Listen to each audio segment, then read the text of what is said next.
One might argue that if Saela Vane had ever once learned to fight for the things she wanted, the Alpha King would never have managed to divorce her so quietly. But then again, if the man had bothered to give her a single honest reason, she'd have had something worth fighting for. So really, when you laid the whole business out end to end, the catastrophe was entirely his fault. Every cold, gold-embossed, immaculately lawyered page of it, all of it. She held that thought the way she held the scalpel, carefully and by the dull end, because holding on to her anger was easier than looking across the table at him. The dissolution of a royal mating was, apparently, a very civilized thing. It was happening on the 40th floor of the Ash Tower, in a glass room that hung out over the city like a held breath, all pale wood and colder light. Saela had come straight from a double shift, and she was aware she looked it. Scrubs still on under her coat, hair scraped back, the smell of the emergency ward clinging to her when everyone else in the room smelled of money. The pack elders lined the walls the way crows line a fence. Not one of them had ever learned her name in the 3 years she'd been queen. They had only ever learned the word for what she was, which they said behind their hands, like a diagnosis, commoner. "If the terms are acceptable," said the regent, Sabin Ash, in the voice of a man reading a weather report, "we can conclude." The terms were extraordinarily generous. That was the part that had kept her up all week, turning it over like a stone, with something living underneath. A man who wanted rid of an inconvenient wife did not hand her half a fortune and a house by the water. He simply put her out. Generosity like this was a door being closed so gently that you were supposed to mistake it for kindness. She had tried, in the early days, to earn the room the honest way, by being good, by being useful, by healing the pack members. These same elders wouldn't lower themselves to touch. It hadn't moved a single one of them an inch. A commoner who was useless was a joke. A commoner who was useful was a threat. There had never been a third option on the table, and she'd spent 3 years learning there never would be. So somewhere in the 2nd year, she had stopped performing for them entirely. And the strange thing, the thing she kept snagging on even now, was that Corvin had seemed to like her better for it. Right up until the morning he'd stopped looking at her at all, she made herself look at him. Then, at Corvin. The Alpha King sat at the head of the table exactly the way the portraits of him sat. Spine straight, jaw like something quarried, dark hair swept back without a strand out of place. He had not looked at her once. Not when she'd come in. Not when the lawyers droned through the settlement. Not now. He kept his left hand below the edge of the table, out of sight. And Saela, who had spent 10 years learning to read the small betrayals of a body in distress, noticed the way the muscle in his forearm stood out, as though that hidden hand were gripping his own knee hard enough to bruise. "Odd," said the part of her that would always infuriatingly be a doctor first. The room was cold. He was sweating at the temple. He had not touched the water in front of him, and Corvin Ash never passed up the small theater of pouring himself a glass and not drinking it while lesser men squirmed. She filed it away under grief, because grief was doing strange things to her own body too, and turned her eyes to the paper instead. Dr. Vane. The regent slid the pages toward her with one finger, as if her name were a courtesy he was doing her. "Where the tabs are marked." The pen was heavy, some lacquered thing worth more than her first car. She signed, Saela Vane, in the small, cramped hand of a woman who wrote mostly prescriptions. Once, twice, 3 times, 4, 5. Each signature was a small tearing sound, though the paper made no sound at all. That was the bond, she knew. The mate bond didn't break clean. It frayed thread by thread, and every page she signed pulled another one loose somewhere behind her ribs, so that by the last tab she was signing through a pain she refused to let reach her face. Then it was his turn. They passed him the pages. And the Alpha King of the Ash Dominion, a man she had watched stare down rival packs and hostile boards, and one memorable assassination threat without so much as blinking, picked up the pen, and his hand shook. It was the smallest thing. A tremor, there, and gone, so slight that the lawyers didn't catch it. But the nib skipped on the downstroke of his name and left a thin scar of ink across the page, and Selah saw his jaw tighten with something that was not grief and was not anger. It looked for half a second like a man bracing against a wave. He signed anyway. Of course he did. It is done, Sabin announced, and the elders exhaled. And somewhere, a clock that had been holding its breath began once more to tick. Dawn. Selah sat very still and waited to feel free. That was the thing everyone promised, that when the bond finally went quiet, you stopped feeling the person on the other end of it, and the silence was supposed to be a mercy. She waited for the mercy. What she got instead was a hollow where a warmth had lived for 3 years, and the sudden absurd urge to reach across the table and check his pulse. Dr. Vane will be escorted out, the regent was saying. The car is, I know where the elevator is. She stood. Her voice came out steadier than she'd earned. She gathered her coat and her ruin, and what was left of her dignity, and she made herself walk toward the door without looking back, because she was going to fall apart, and she would rather do it in a moving elevator than in front of every crow in the Dominion. She had her hand on the glass door when she heard it. A sound from the far end of the table, low, wet, tearing, the sound of a man trying and failing to breathe around something. She had heard that exact sound 100 times in the ward, and it had never once meant anything good. Selah turned. The Alpha King was on his feet, one hand flat on the table, the other pressed to his mouth. And when he took it away, so his people could see what she could already smell across the whole length of the room, there was blood between his fingers. The next 4 minutes did not belong to the queen he had divorced. They belonged to the doctor, and the doctor did not need anyone's permission. Selah was across the room before the first elder had finished gasping. Down, get him down, on his side, now, and her hands were on him, the man who hadn't let her touch him in months, easing 200 pounds of collapsing Alpha to the floor so his own weight didn't drown him. Blood, not much of it, but wrong-colored, dark as old wine. His pupils were blown wide. His skin under her fingers was cold and damp and utterly terribly familiar, and she catalogued all of it in the flat back room of her mind even as the front of it was screaming. He needs a hospital, not a boardroom. She snapped at the ring of useless faces above her. Somebody call ahead to Ironhold Memorial and tell them, Code Silver, tell them poisoning, tell them, you will step back. The regent's hand closed on her shoulder and his voice had lost its weather report calm. You are not his physician. You are not his wife. You signed. You have no standing here, Dr. Vane. None. And you will let his own people, were standing right here while he bled. But it didn't matter what she said. It never had. 2 of the pack's enforcers peeled her off him with the gentle, immovable strength of men who did this for a living, and she was walking backward toward the elevator, whether her feet agreed or not, watching a cluster of strangers in good suits carry her husband, her ex-husband. The word was a splinter, out through the far doors on a folded coat. Doing 3 things wrong. For everyone, they did right. By the time she reached Ironhold Memorial, they'd had an hour's head start, and she had nothing at all.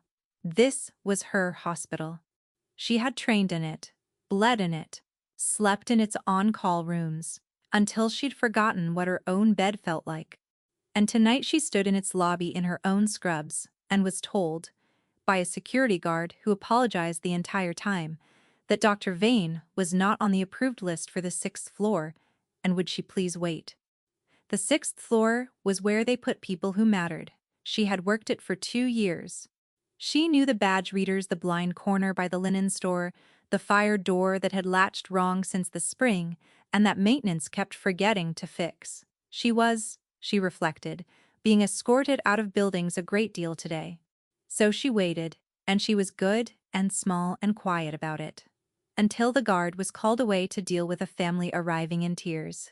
And then Selah Vane, who had never in her life broken a rule she couldn't justify, walked calmly to the stairwell she wasn't allowed to use, and went up. The sixth floor smelled of antiseptic, and, underneath it, of him.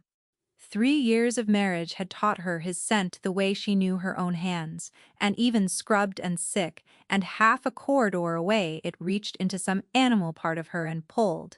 She'd assumed the severed bond would have taken that too. It hadn't. Her body still turned toward him like a plant toward a window, and she hated it, and she followed it anyway.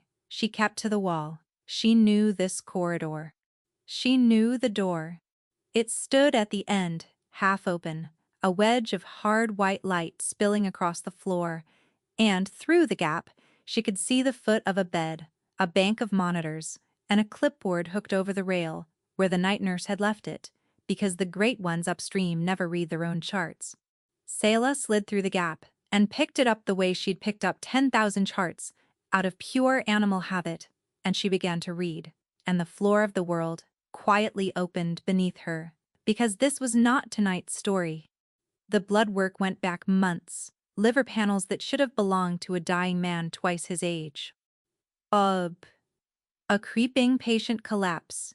She recognized on sight because she'd written papers on it. Chronic exposure, low dose. The kind of thing you built up in a body so slowly that by the time it showed its hand, it had already won. Silver root, or something refined out of it. A poison administered a little at a time by someone with steady access and infinite patience. She read it a second time, hunting for the mistake that would let her set the clipboard down and go home.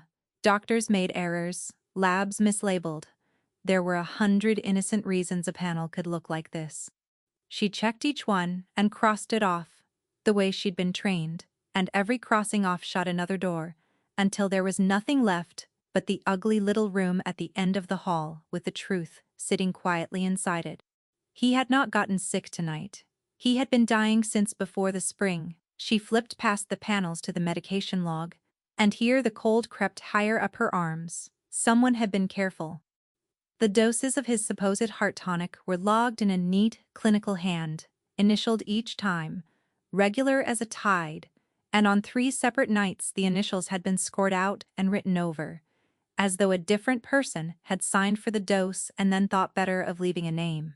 She pressed her thumb to one of the blotted entries. Beneath the ink, faint as a scar, she could just make out the ghost of 2 letters before they'd been ruined, not enough to name anyone. Enough to know that someone on this ward had wanted very badly not to be remembered standing over his bed with a syringe. She stood there with the clipboard shaking in her hand, and did the arithmetic she did not want to do. The first abnormal panel was dated in March. He had filed for the divorce in April. He had begun quietly signing away half of everything he owned, and her in the exact same weeks that a doctor's eye would have told him he was a dead man walking. He didn't throw me away, she thought, and the thought was so enormous she had to grip the bed rail. He was getting me out of the blast radius. You always did read other people's mail. His voice was a wreck of itself, barely a scrape of sound, but she'd have known it anywhere. Selah's head snapped up. Corvin's eyes were open, pale, exhausted, fixed on her with an expression she had never once seen him wear in 3 years of marriage. Not the cold mask, not the king. Fear, and it was fear for her, Selah. He wet his cracked lips, and every word plainly cost him something he didn't have to spare. You have to get out of this building, right now, before he knows you were ever. The door behind her clicked shut. She turned, expecting the regent, expecting enforcers, expecting to be marched back out into her nice, generous exile. But it was only a nurse, she half knew, wide-eyed at finding a barred doctor at the Alpha's bedside, and after a frozen second, the girl mouthed 5 minutes and slipped back out to stand watch. Even here, it seemed, Selah still had 1 or 2 people who owed her more loyalty than the crown did. She turned back to the bed. Who's he? Corvin? Go home. I signed away the right to be told to go anywhere by you. She set the clipboard down with a crack and pulled the penlight from her breast pocket, because if he wanted her gone he was going to have to survive long enough to make her. Follow the light. Don't argue just there. Good. His pupils were sluggish, uneven. Her stomach turned over. How long have you known you were being poisoned? Something flickered across his ruined face. He'd expected her to gasp, she realized. To weep, or rail, or throw the ugly word poison at him like an accusation. He had not expected her to simply pick up the thread and start working, the way she'd have worked on any stranger bleeding out on her table. For just a moment the king went somewhere far away behind his own eyes, and what was left looked painfully, unbearably young. Roughly since March, he admitted. I didn't know what. I knew I was dying. I knew it was being done to me. A breath that rattled. And I knew that the moment I started hunting, the how and the who, whoever's holding the spoon, would look at everything I loved and decide what to take first to keep me obedient. So I made sure there was nothing left of mine for them to take. His pale eyes found hers and held on, steadier than the rest of him. I gave you away, Selah, so that no one would ever think it was worth their while to use you against me. It was the only clean thing I've done in a year. The worst of it, the genuinely unforgivable part, was that it was a good reason. She had come up here, braced to hate him, had nursed the hate the whole drive over, like the only warm thing in a cold car, and he'd gone and given her a reason that was almost noble, and she hated that far more than she'd ever managed to hate him. It was a stupid reason, she said, and her voice cracked straight down the middle. You could have told me. I detect toxins for a living. I could have saved you. She bit the words clean in half before they could reach the air. Telling you, he said gently, was the one thing guaranteed to get you killed. Think it through, doctor. You'd have started asking questions inside a week. You'd have pulled my charts, exactly like you just did, and you'd have found exactly what you just found, and then you'd have marched into a room full of the most dangerous people in the Dominion and announced it, because you have never, in your life, managed to sit on a truth that might save someone.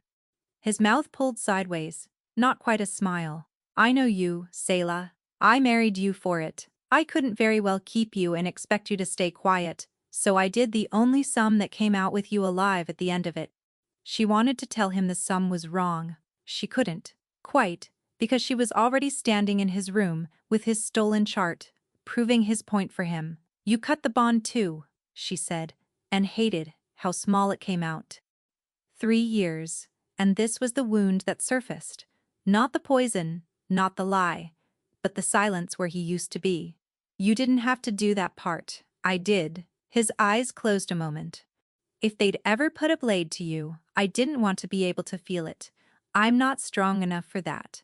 I'd have burned the whole Dominion down to reach you and given them everything they wanted in the doing of it.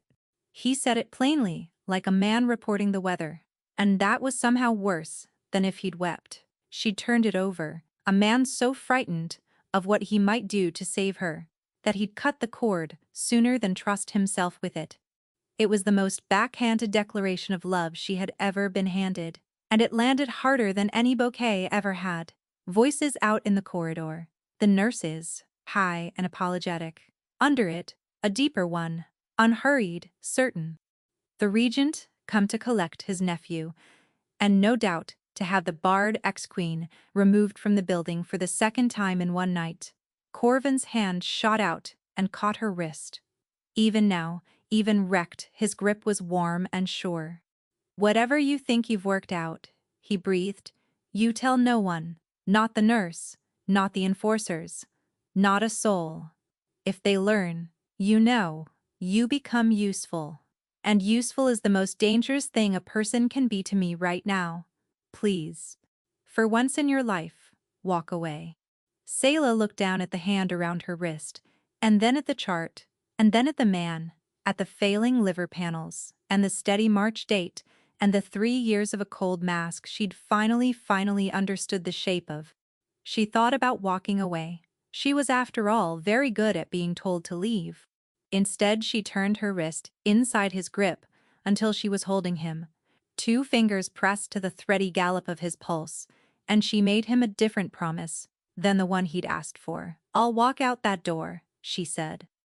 And I'll smile at your uncle on the way past, and I'll be a good, discarded, harmless little commoner, and no one in this building will have the first idea what I know." The door handle began to turn. She leaned down, close to his ear, close enough that the ghost of the broken bond ached like a phantom limb.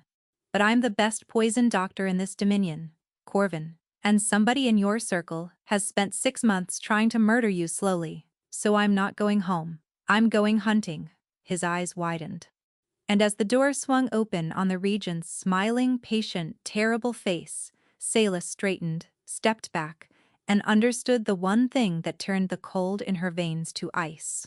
Whoever had been feeding her husband poison a careful spoonful at a time for 6 long months had to be someone with standing on this floor.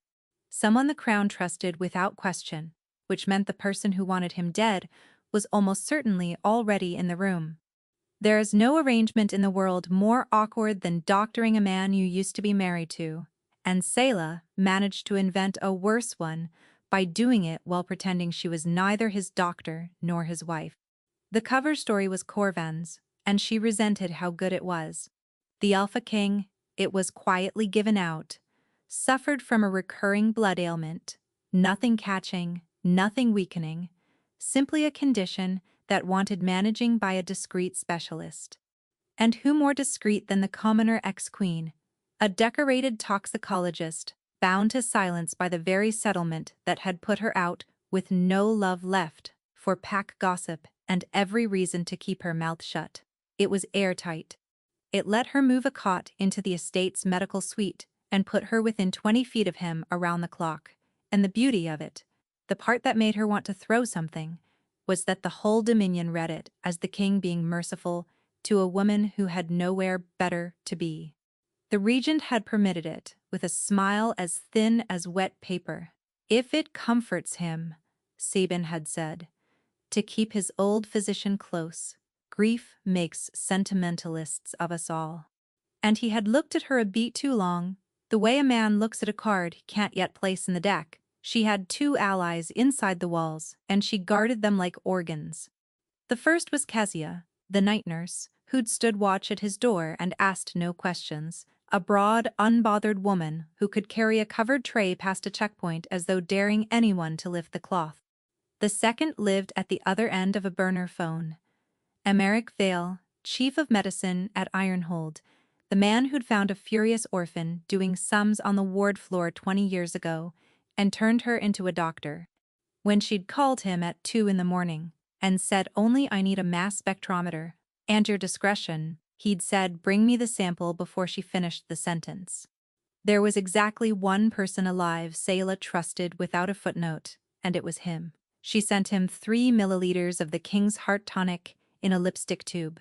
Emeric had raised her without ever once making her feel raised.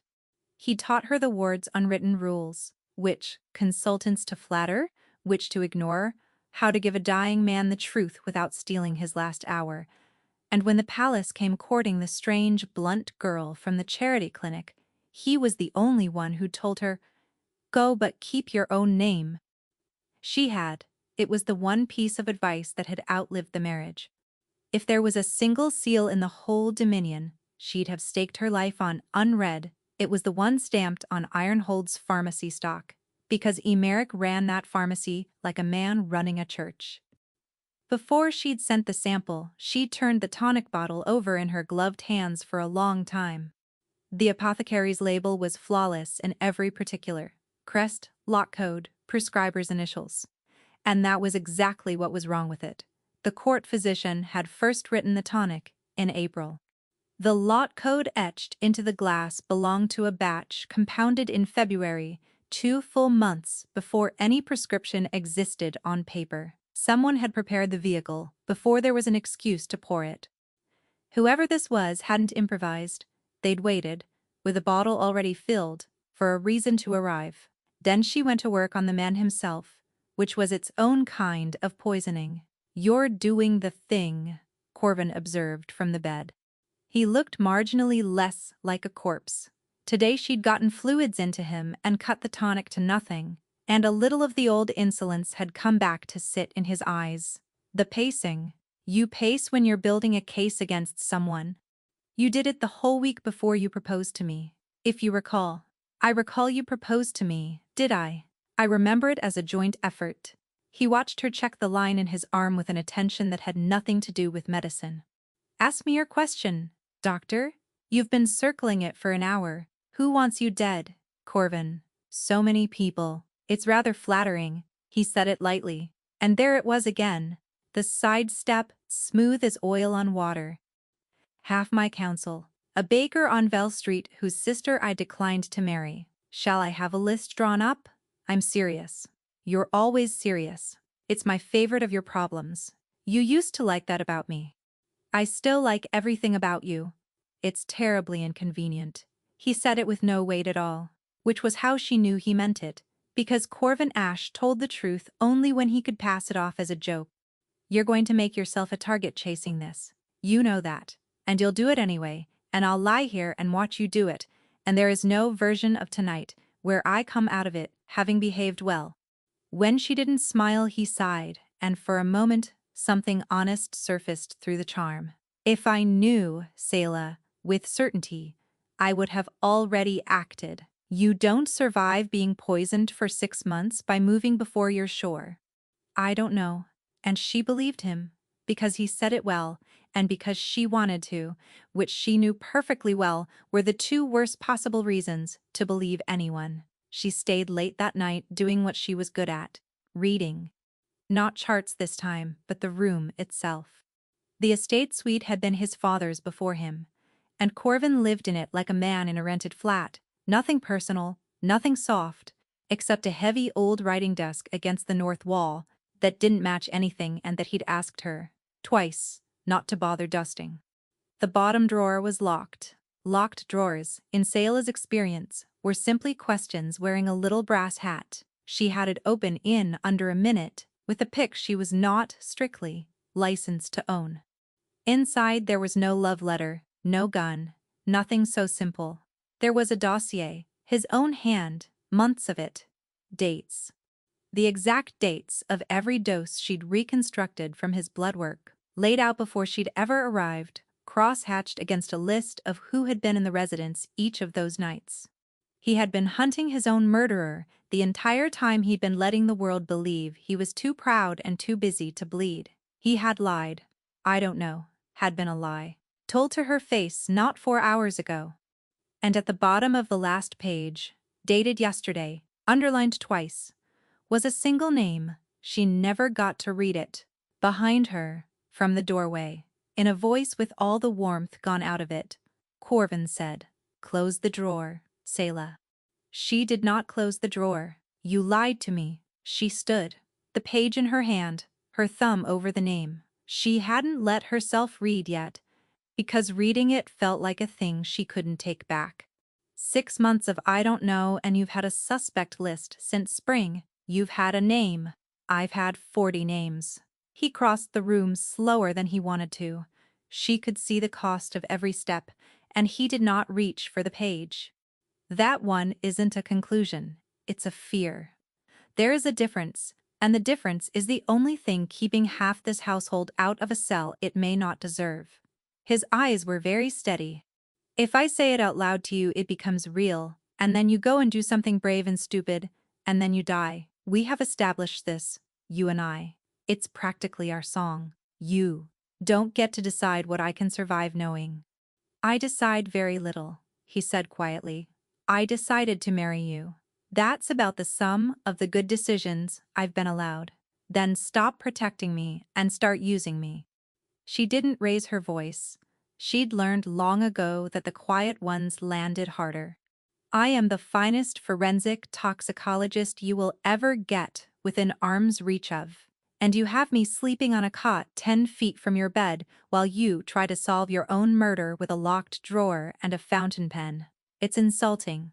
To both of us. Something shifted behind his eyes. Not agreement yet, but the front edge of it, the look of a man running low on reasons to keep saying no.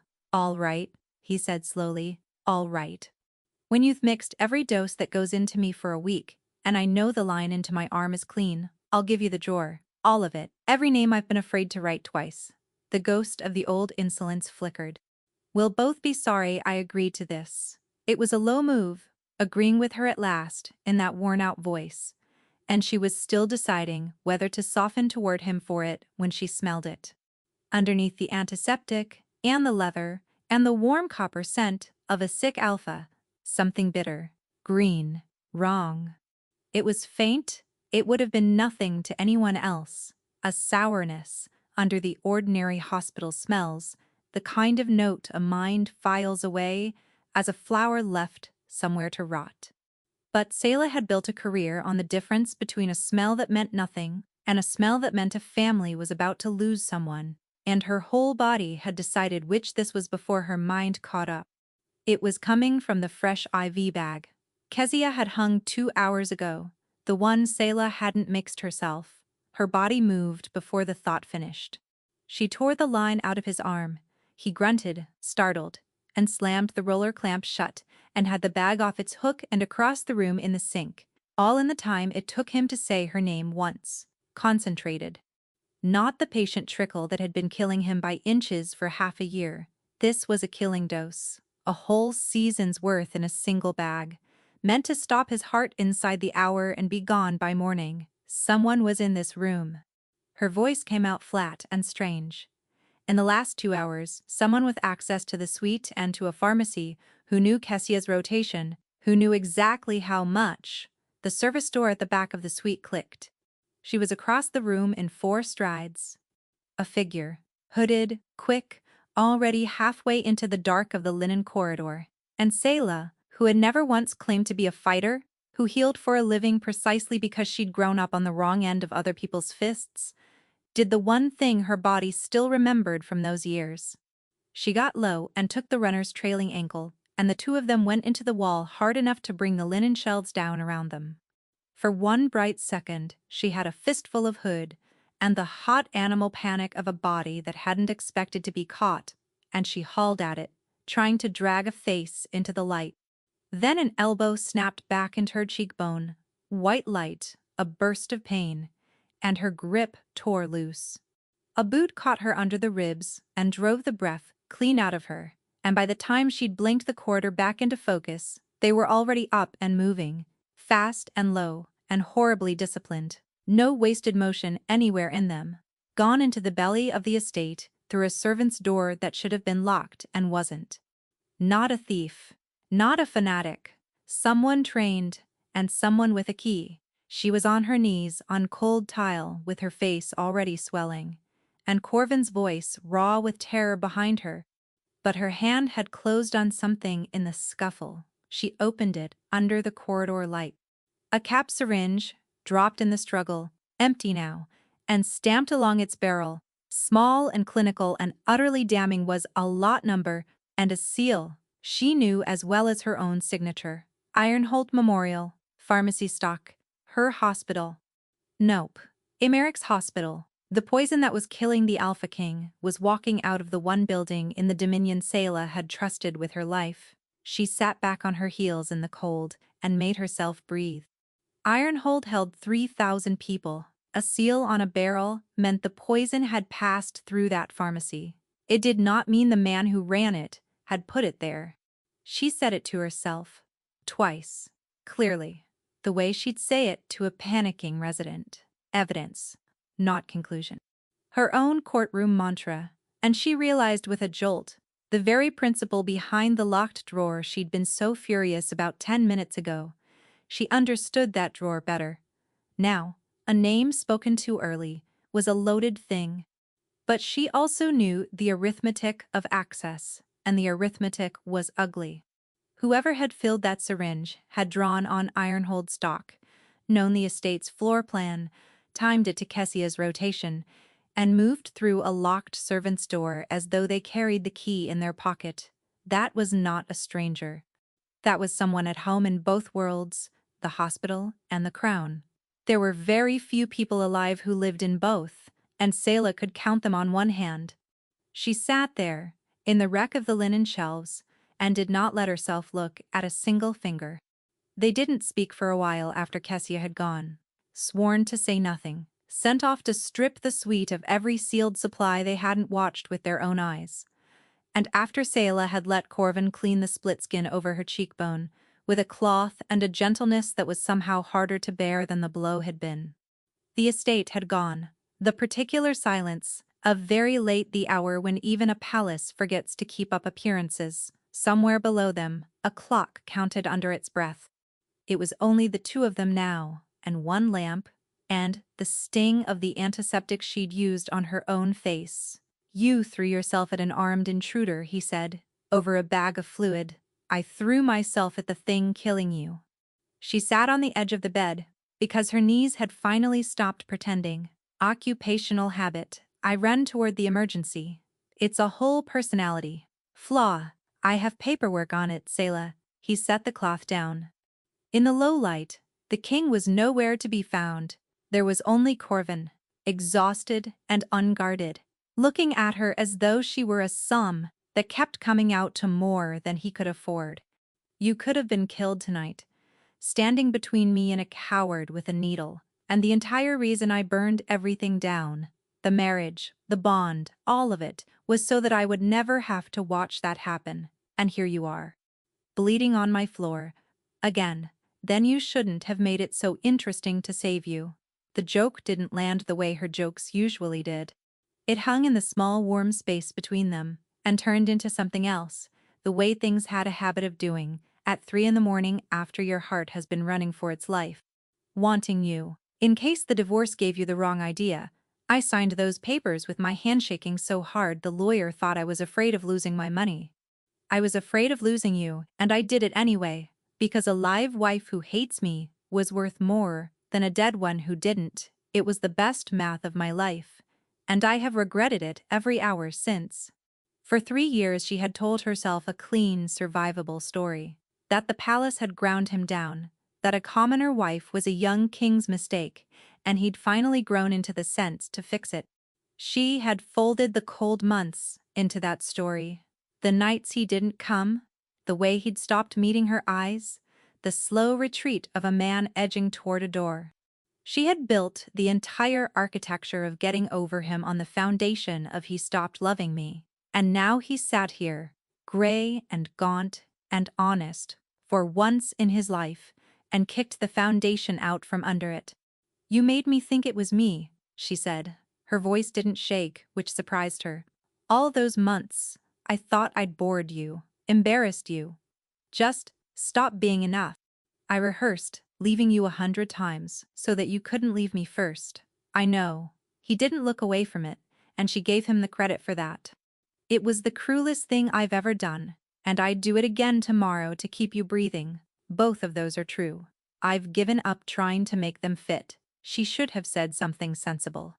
She was a sensible woman. She had references.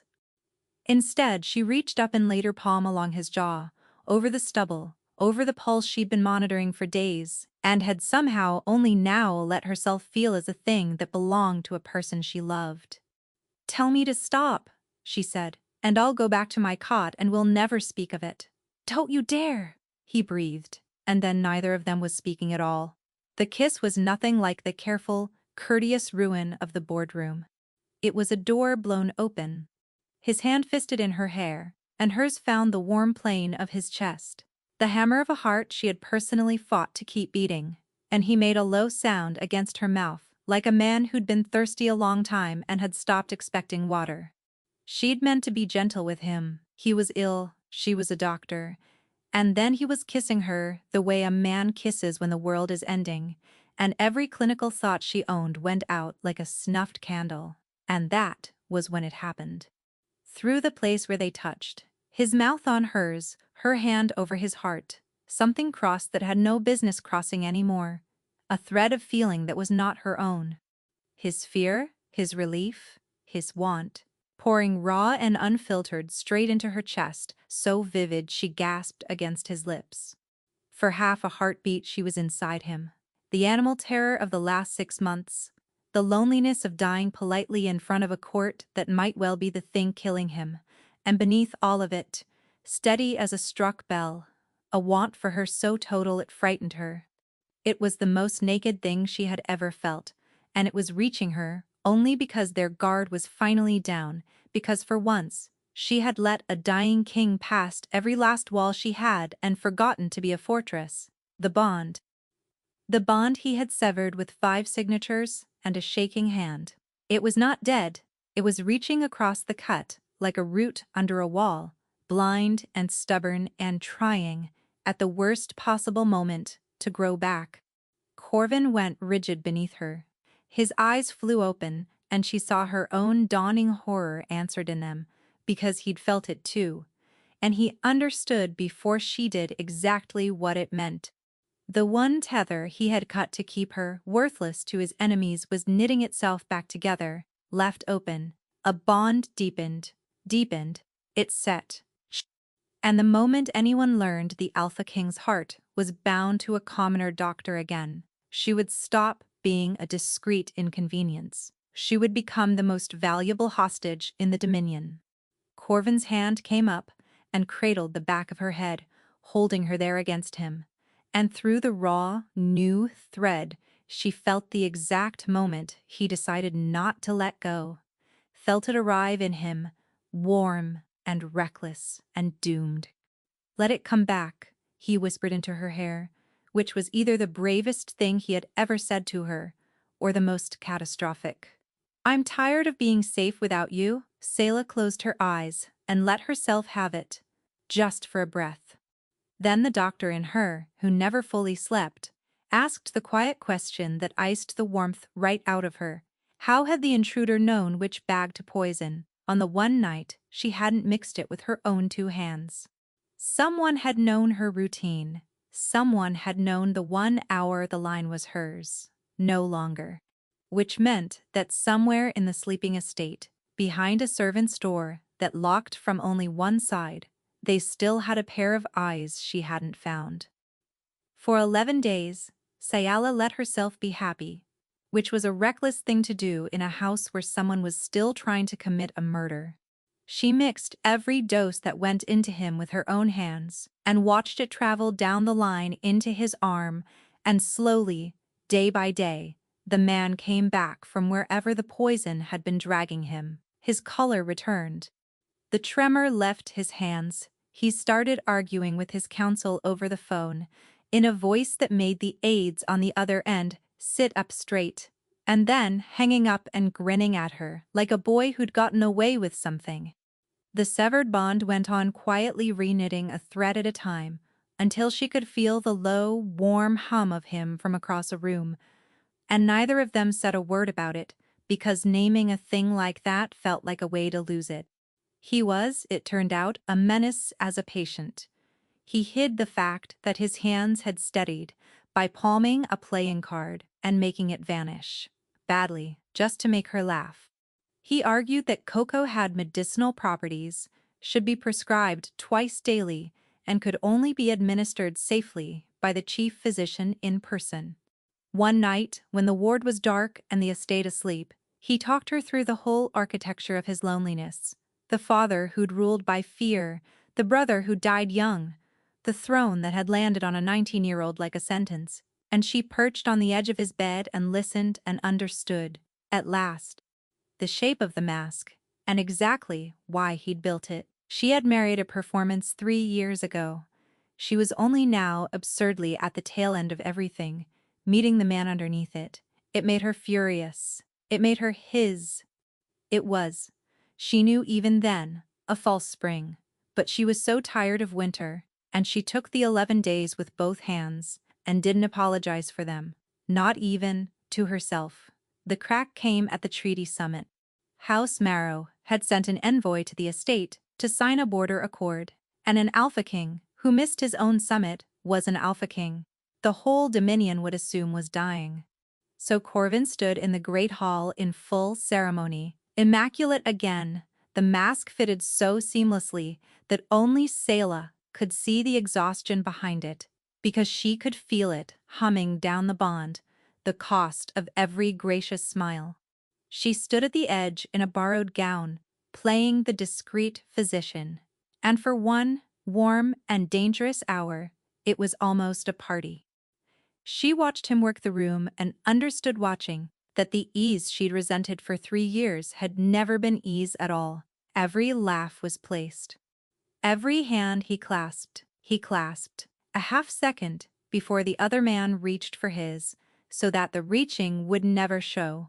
It was the most exhausting performance she had ever witnessed, and he gave it flawlessly while dying. And the only sign of the cost was the threat of him running tired and raw straight into her own chest. She had spent their entire marriage believing he found all of this effortless.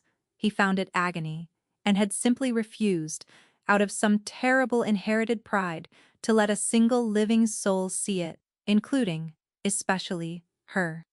Then the Marrow envoy raised a toast, and Corvin lifted the offered cup, and Sayla's whole body went cold. She didn't smell poison this time.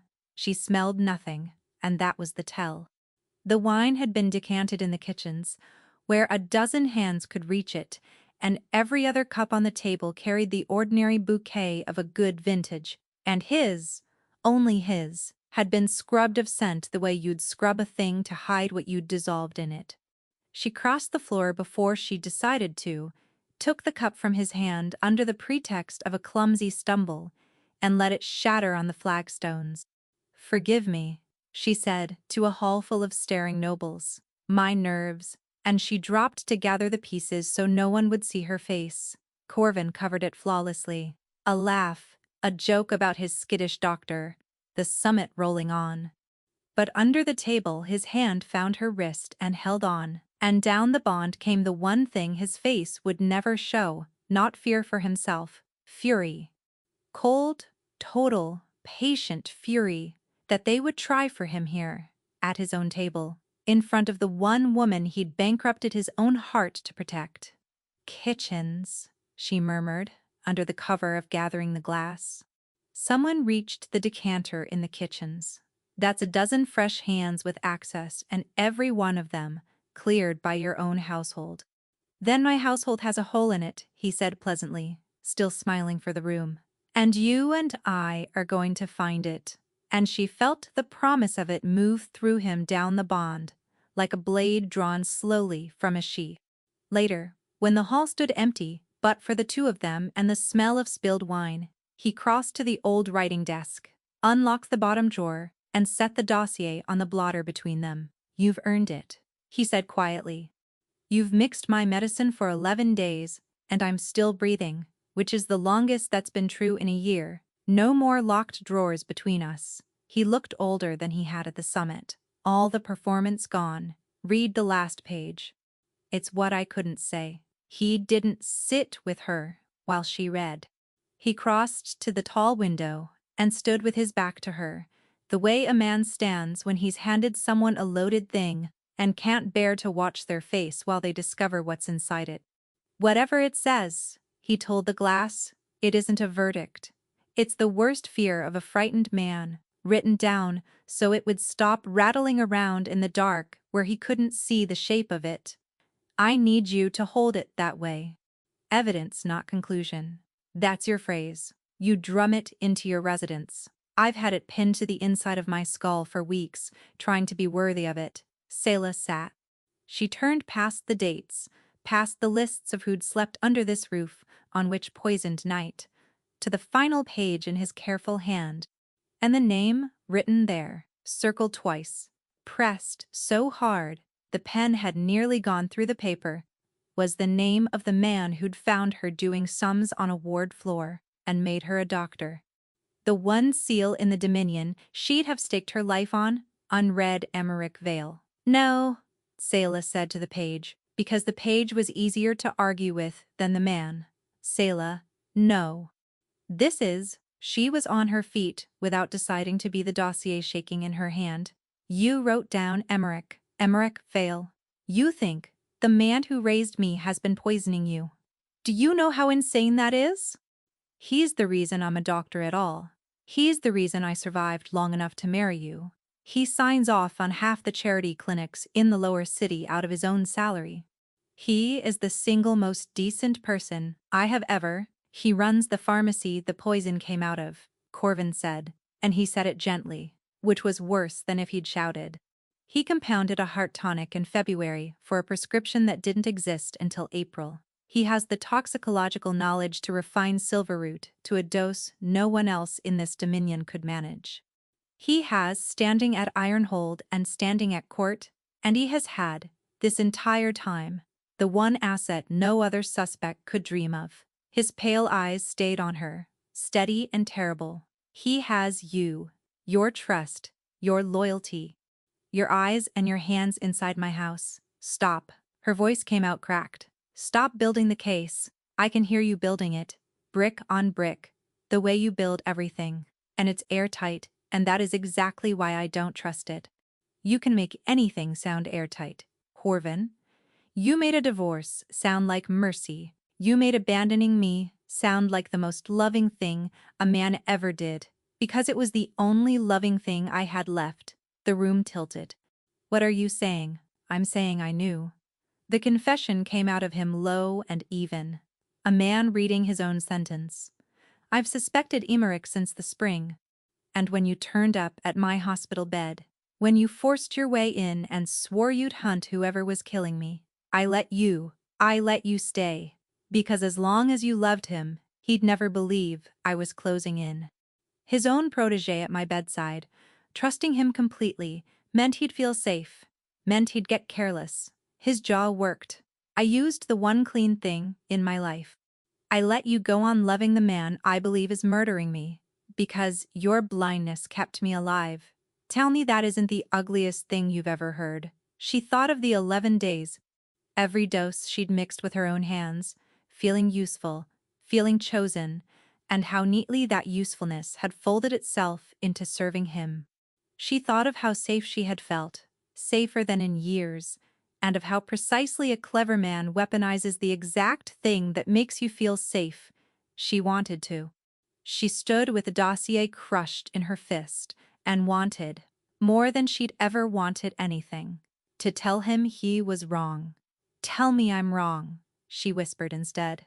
About Emmerich, say it's a coincidence. The batch, the seal, all of it. Say you have it wrong, and I'll believe you. Corvin looked at her for a long moment, and he did not say it. He'd never once lied to her when it counted, and he wasn't going to start now, even to keep her, and the fact that his honesty was breaking her heart was, she understood dimly, the whole tragedy of him. So the marriage got repaired, she said, because it was useful to you. That's not don't. She stepped back. The bond, letting it come back, was that strategy too? Keep the doctor close. Keep her heart on a string? Keep her useful? Her voice cracked straight through. How much of the last 11 days was real, Corvin, and how much was you managing your asset? All of it was real. He came around the desk and she retreated, and he stopped at once, the way he always did, and that small mercy nearly undid her, every second. That's the part you're not going to believe, because you've decided the only reason a man could keep you close is that you're useful to him. Something shifted in his face, careful, now reaching for a wound she hadn't shown him. Who taught you that, Selah? That certainty. That you don't belong up here. That you're only ever tolerated. That love has to have a use before anyone would spend it on you. You've carried it as long as I've known you. Where did you learn it? The question went into her like a splinter, because she didn't have an answer ready, and she always had an answer ready. She'd carried the certainty so long, she'd stopped seeing it as a thing that had come from somewhere. It had simply always been true, the way the sky was true, that people like her were tools to people like him, that affection was a currency she'd be a fool to trust, that the smart thing, the safe thing. Someone had taught her that. She could almost hear the voice it had been taught in, low and kind and endlessly patient. And she flinched away from hearing it clearly, because if she heard it clearly, she would have to know whose it was. She didn't answer. She couldn't. She took the dossier with her. Some cold professional corner of her refused to leave evidence lying on a desk, even now, and she walked out into the corridor, and she did the only thing that made any sense at all in a world that had just come apart. She went to find the one man who had never once, in 20 years, let her down. Behind her, Corvin didn't call her name, That was the thing that nearly stopped her in the doorway. That he let her go without a single word, when a word was the one currency he had never in his life run short of. He had, finally, 6 months, and one marriage too late, learned how to stop performing at her. She kept walking anyway, because a lesson learned too late is only another kind of wound. He was the one fixed point left standing after everything else had fallen over. She needed him to look her in the eye and tell her the king was a liar. She needed it so badly that she never once stopped to ask why she needed it, or who, exactly, had trained her to run in the worst moment of her life. Straight to him. She went to find Emeric. He was in his office at Ironhold at that late hour, because of course he was. Emeric Vale had never in his life left a building while there was work in it. He took one look at her ruined face and was around the desk in a heartbeat, and when his arms came around her, she nearly wept with the relief of being held by someone who had never wanted anything from her but her success. "He's accused you," she said into his shoulder, Corvin. "He thinks you've been poisoning him. He has a whole file, Emeric. The batch numbers, the seal." She felt him go still. It was almost nothing at all. A held breath half a second too long, the stillness of a man deciding which face to put on. She'd have missed it a fortnight ago. But she'd spent that fortnight learning to read the tells of people who were lying to her, and she felt this one land in her stomach like a swallowed stone. He drew back, and his kind face arranged itself into sorrow. "Oh, Selah. I hoped to spare you this. Sit down, there's something you have to understand about the man you married." And he told her that Corvin Ash had staged his own poisoning, a slow, survivable dose, self-administered, to justify a purge of the houses that opposed him, Marrow chief among them, and Vale with them. That the accord signed tonight was a death warrant for the lower districts, sold to Marrow for gold. That Corvin meant to name Emeric the poisoner and hang him to frighten the rest. "He needs it to come from someone the council can't dismiss," Emeric said, taking her hands. "So I need you, child. Tell the Marrow envoy what he's done. Your word, the king's own doctor, his wronged wife, no one in that room will doubt it. We can stop him tonight. We can save our people." And Selah nodded, and let her face crumple, and thought, he's lying, because the timeline was wrong. Emeric said Corvin had dosed himself to justify a purge, but the first poison panel was March, and there was no Marrow accord in March, no purge to justify, nothing to gain.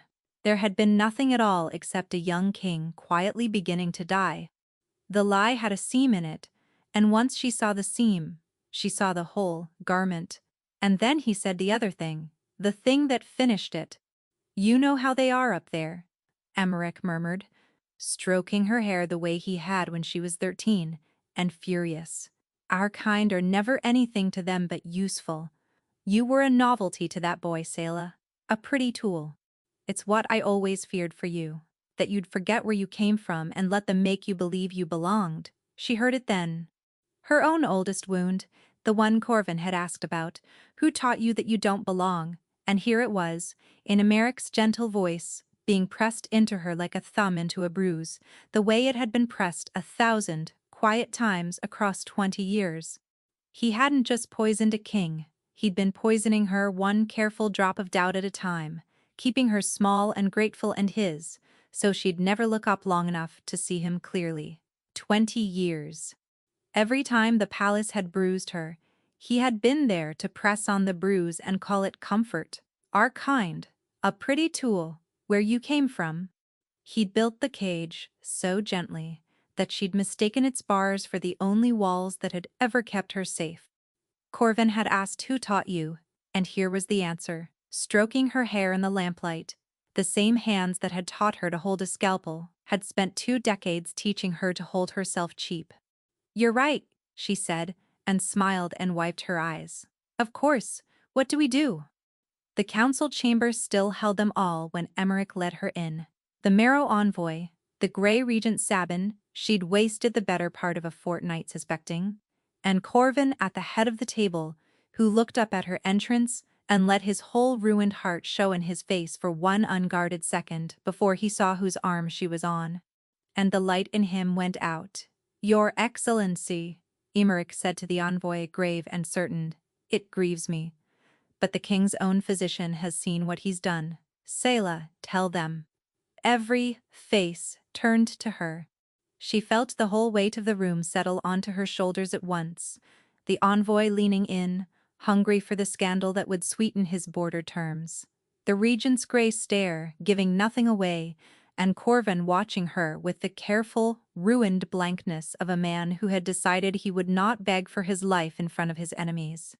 She let them all wait one heartbeat, longer than was comfortable. Then she chose. "I'll tell you exactly what I've seen," Selah said, and turned to the envoy and set the dossier and a sealed syringe on the table between them. This poison was refined, from silver root, to a purity only 3 people in this dominion could achieve. It came out of Ironhold's pharmacy on stock that only its chief may sign for. And the vehicle was compounded in February, for a prescription, written in April, prepared in other words, before there was any reason on earth to give it, by a man who has been feeding it to King Corvin, a spoonful at a time since before the first snowmelt. She lifted her chin. "I would stake my life on that pharmacy's seal. I nearly did. Search Dr. Vale's private compounding room and his ledgers, and tell me whether you find the medicine of an innocent man." The chamber went silent as a held breath. "She's distraught," Emmerich said, and his voice had changed. The warmth gone, something cornered underneath. "Grief. He's turned her against. Then a search costs you nothing," said the regent quietly, and nodded to the guards. And the kind old face Selah had loved for 20 years simply came off, like a mask cut loose, and what was left underneath was a man who'd run out of room. The scalpel was in his hand, and he was moving at her before the guards cleared the door. But he had made one miscalculation, the same one everyone always made, which was to forget what a girl from the charity clinic had learned before she ever learned medicine. She turned inside the strike, caught the wrist she'd watched suture 10,000 wounds, and put him down across the table, with his own arm wrenched up behind him. "You taught me to keep my hands steady," she said, close to his ear, over the sound of the guards coming, no matter whose blood was on them.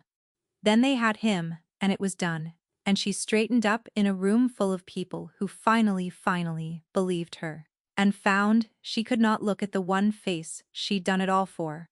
6 months on, the Dominion decided it had always known Corvin Ash was a great king, which was generous of it, considering how close it had come to letting him die. Emmerich Vale awaited trial in a cell beneath the old fort. The rot he'd worked into Ironhold's pharmacy for years. The quiet fortunes skimmed to fund a rival house. The careful cultivation of a protégé he'd meant to use and discard was cut out root and branch, and Selah was the one they asked to do the cutting. Because there was no one left the crown trusted more with poison than the woman who'd caught it. They made her chief of medicine. She was good at it. She had always known she would be. The trial itself would take months. Emmerich had powerful friends who had all suddenly discovered they'd never really known him. But the pharmacy ledgers didn't have friends, and the February batch didn't have an alibi, and slowly, thoroughly, the way she did everything, Selah took his empire of quiet damage apart and built something cleaner in the hole it left. The lower city clinics he'd funded to buy loyalty, she funded properly. Out of a crown budget, she bullied Corvin into signing without once having to be in the same room as him. If Emmerich had built a cage and called it care, she would build the care and burn the cage. The household man he'd bought, the trained hand with the copied key, who had hung a poisoned bag and put a boot in her ribs on the old physician's coin, turned up named in those same ledgers, and was in a cell, 2 doors from his master, before the month was out. The king had done all of that, and the king had spent all 6 of those months trying to win her back. He was careful about it, which was the cruelest part, because careful was the one thing she'd never known him to be. No summons. No commands.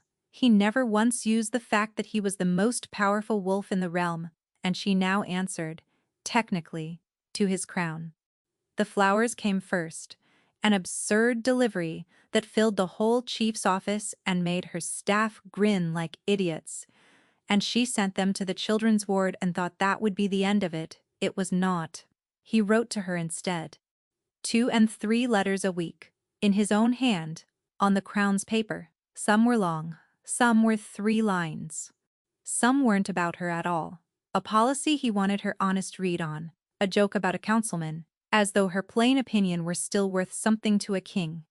I keep starting these with an apology, and running out of the word before I run out of the feeling, one said. So I'll simply keep sending them, and you can keep not answering. And we'll both know. Another. You asked me how much of the 11 days was real.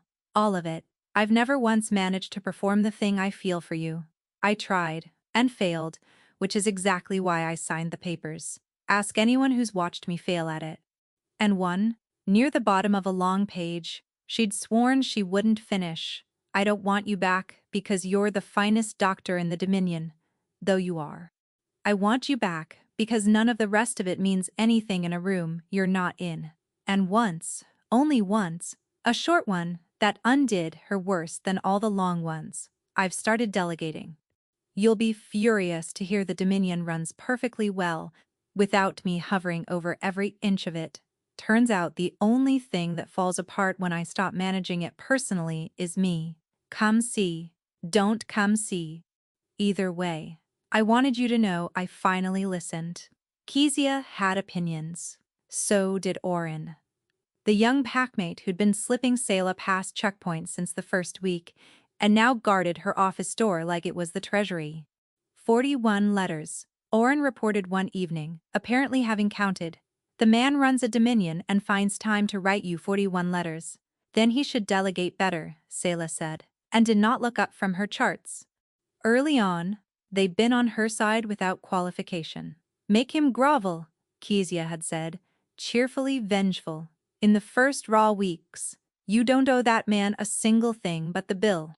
But somewhere around the 4th month, the wind changed. Kezia stopped counting the letters as evidence against him and started. Selah suspected, quietly rooting for him. Oren defected outright. He gave the clinics back, he said one night, as though that settled everything. Signs whatever you put in front of him asks for nothing. My gran says, a man who stopped asking for things is the only kind worth marrying. Your gran hasn't met him? Selah said. My gran, said Oren, has met 41 letters. But the bond, which she kept shut with a discipline that cost her more each week, would not do the decent thing and wither. A closed bond was supposed to fade. Hers only ached steady and patient, a warm thread under her ribs that pulled north toward wherever he was, no matter how she starved it. Some nights, coming off a late shift, she would stand at the window of the chief's office that looked toward the estate and let herself feel the pull for exactly 1 minute by the clock, the way an addict allows herself one cigarette and then close it off again and go home to a flat that had never once felt like a room he was in. Twice she started a reply. Both drafts stayed in her desk drawer, unfinished, because every time she tried to write, I forgive you, her hand put down something truer and more frightening instead, and she wasn't ready to send a truer thing to a man. She was still, on the hard nights, trying to survive. Then, in the 6th month, a letter came that was different. Selah, it read, and only her name. No crown paper this time. You've made yourself clear, and I've made myself ridiculous, and I can't keep doing the second thing without your permission to hope, so I'll stop. No more letters, no more flowers in your waiting room. You saved my life and I repaid you by using it badly. And the least I owe you now is quiet. Be well, be happy. You'll be the best chief that hospital has ever had. See, she read it twice. It was exactly what she'd been asking for since spring. She waited to feel relieved. She had waited to feel relieved once before, at a glass table 40 floors up, with a lacquered pen in her hand and a bond fraying behind her ribs, and it hadn't come then, either. She was apparently a woman who got everything she asked for, and almost none of the things she wanted. and had somehow reached the age of 31 without noticing they were two different lists. She sat alone in her office long after the ward had gone dark, holding the one page in the whole stack that finally gave her what she wanted, and could not for the life of her understand why it felt so much like losing. That was the unbearable thing. No letters came. When their paths crossed at the war table or a hospital board, he was warm and correct and never lingered, and every time he said Chief Vane, in that even courteous voice, she wanted to throw something at his head. The trouble was that she'd gotten exactly what she'd asked for, and it fit her like a coat cut for someone else. The letters had been an irritation she could feel righteous about. Their absence was just quiet, a clean, well-run, entirely unbearable quiet, in which she had all the room in the world to notice how much of every day she'd spent, without ever admitting it, waiting for the next envelope to arrive. Then, on an ordinary gray morning, 9 days into the silence, Oren put his head around her door, looking like a man delivering very bad news. He privately found, "Wonderful. There's a patient asking for you on the 6th floor," he said. "Refuses anyone else. Discharged his own security. Won't give a name." Oren's mouth twitched. "Says you'll know the door." She knew the door. It was the same room. The same wedge of hard, white light across the same floor where, half a year and an entire life ago, she'd read a stolen chart and understood that the man who'd thrown her away had been trying to save her. She stood outside it with her heart going like a hunted thing, because she understood exactly what he'd done. The most powerful man in the Dominion had checked himself, alone and unguarded, into a bed on a ward that answered to her. In chapter 1 of them, she'd been the one barred from his side, escorted out of buildings, powerless at the wrong end of every signature. He had spent 6 months and 41 letters engineering the exact reverse. All the power in the room, for once, was hers. That was the message. That was the whole apology, made in the only language a king had left. She thought about the first time she'd stood outside this door, barred from it, a discarded wife who'd had to break 3 rules and climb a stairwell she wasn't allowed to use just to reach the man on the other side. She thought about how far a person could travel in half a year, from the wrong end of every locked door in the Dominion to standing at the right end of this one, her hand on the handle. The choice entirely her own. He had built her this. Out of the worst night of both their lives, he had built her a door that only she got to open. She opened the door. Corvin was sitting up in the bed in an ordinary patient's gown, no crown, no ceremony, looking healthier than she'd let herself notice, and more frightened than she'd ever seen him in a throne room. On the blanket in front of him lay a single envelope. "I'm told," he said, "that this is the correct venue for you and me to sign important papers. Corvin, these undo the last ones." His voice wasn't quite steady, and he wasn't trying to hide it anymore. The mask was simply gone, and had been, she realized, for months. Full restoration. "Except I've had them redrawn, because the old contract made you a queen consort, subordinate to the crown, and I find I can't stomach it. This one makes us equals in everything, or it makes us nothing. Your hospital stays yours. Your name stays yours, and there's a clause." He almost smiled that I signed first this time, with a perfectly steady hand, which the lawyers will tell you, took me an embarrassing number of attempts. "The lawyers wanted to argue about the equality clause," he went on, and she could hear the nerves under the lightness now, could see them in the way his thumb worried the edge of the envelope. "Precedent," they said. "No queen has ever held a title the crown couldn't revoke.